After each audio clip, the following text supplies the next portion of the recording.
Hey y'all, this is Monica. I hope everybody is well.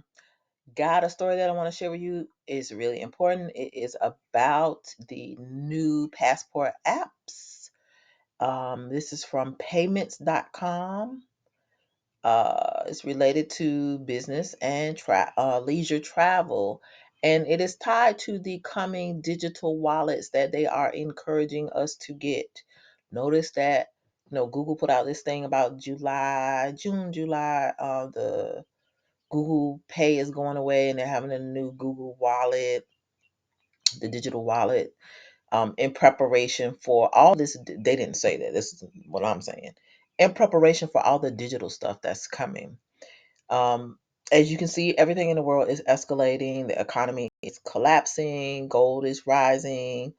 Bitcoin is falling. The price of Bitcoin is falling. The price of gold is rising. Inflation is rising. Food costs and everything else associated with it is rising. And yet people are still like planning summer vacations and buying shoes and clothes and hair and all kinds of stuff that don't really matter. And these governments are transitioning us into this digital world, um, and they're already laying the pieces out for us to see. As these things escalate around the country with the not I'm sorry, not just around the country but around the world with these wars and all these other things that's going on, they're preparing us for the next system.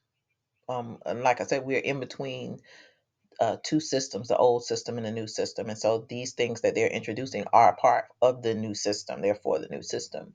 So I just want to talk about it because they specifically mentioned the digital wallet in here, and it's a global entry program.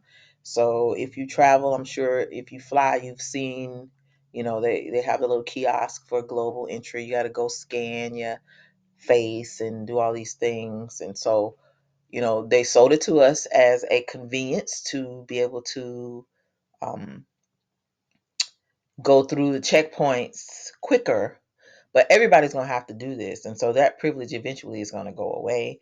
This was just a pilot program for a set number of years to get a certain number of people to buy into it.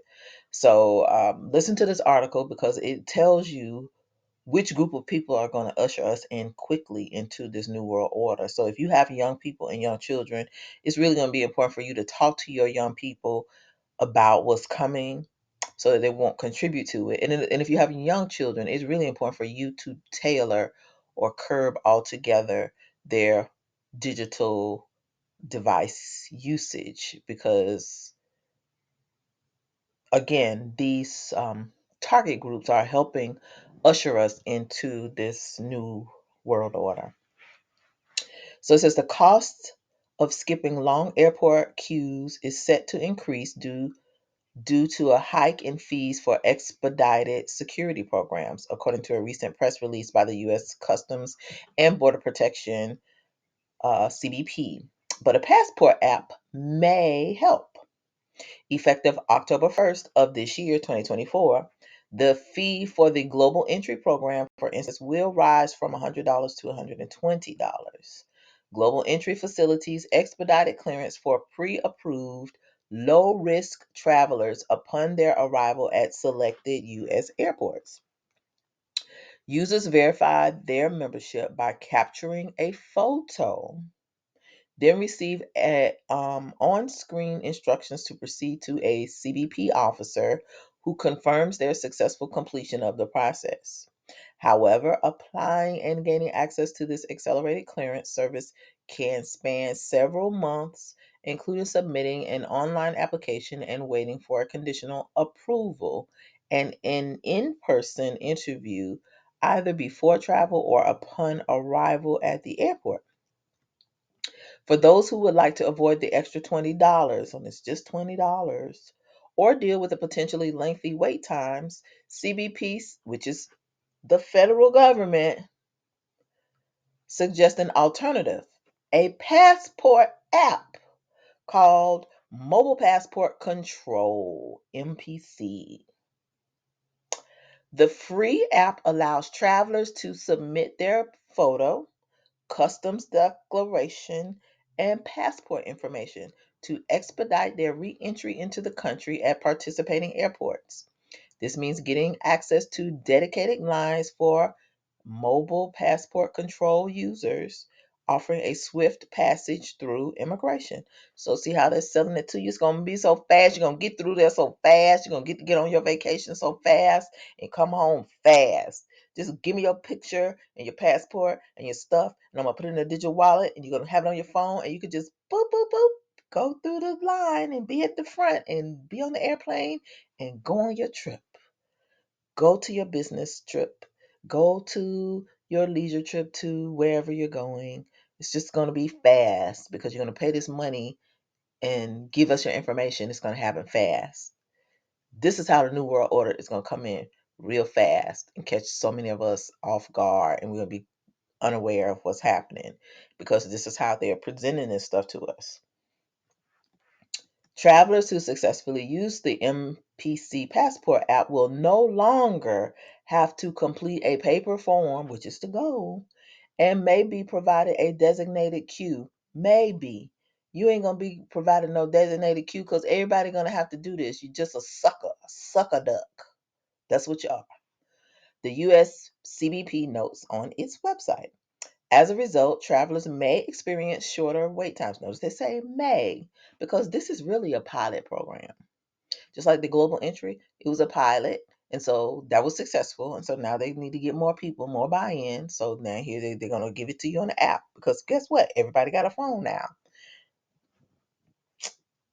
It's just very frustrating that people don't see this.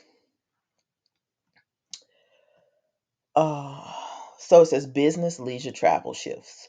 So the mobile app proposition by CBP is poised to attract, listen, younger tech savvy travelers who also show a strong preference for digital wallets for their payment needs.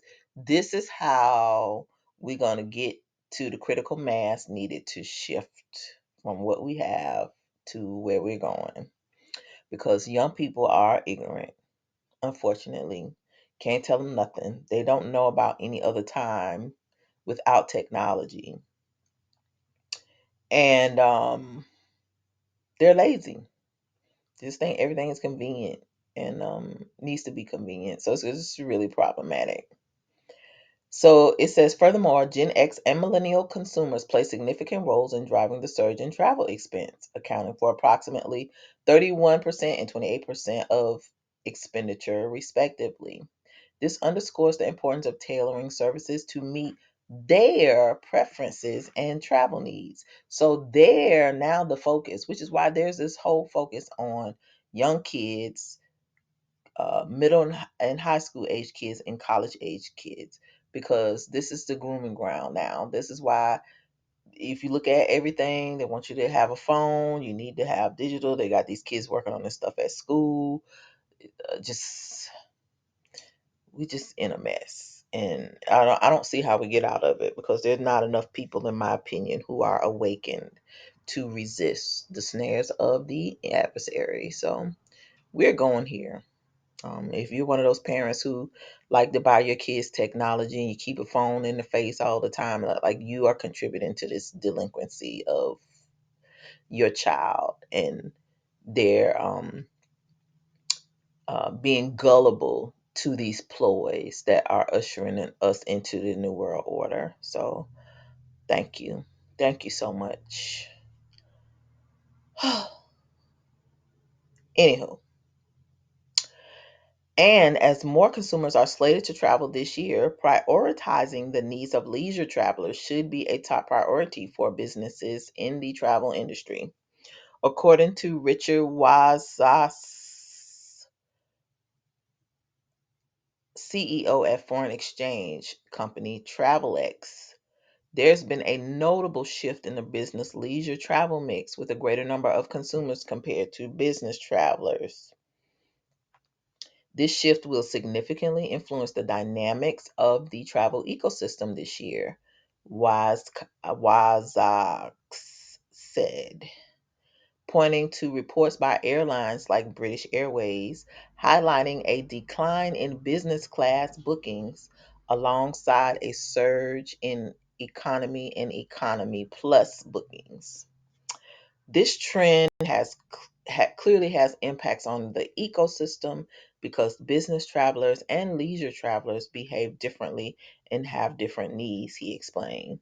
Well, a lot of people now are doggone teleworking, so you can't be flying. Um, so anyway, that's the end of this story. But I just want to share it with y'all because um this is a new shift that is coming. It's going to be, you're going to see it in the airports all over the place. But because young people like to travel and they're all into their phones and it was just so convenient, yada, yada, yada. Most people think we're conspiracy theorists. Um, you might as well say this is a wrap. Most people are just lazy now. And again, just because they don't understand how this is going to enslave all of us to a point where we are under 24 hours, 7 day a week surveillance. It is not really going to be a big deal to them, but it is huge to those of us who have lived lives where we did not have such surveillance. So, anyway, just want to share this story with y'all. Um, I'll put a link to it in the description. Um, just be on the lookout for more things like this coming because they are trying to get this digital wallet thing up and going, and they're going to use as many types of baits as they can to get us hooked. So keep that mindset and don't fall for nothing. All right, this is Marley K, and I'm out.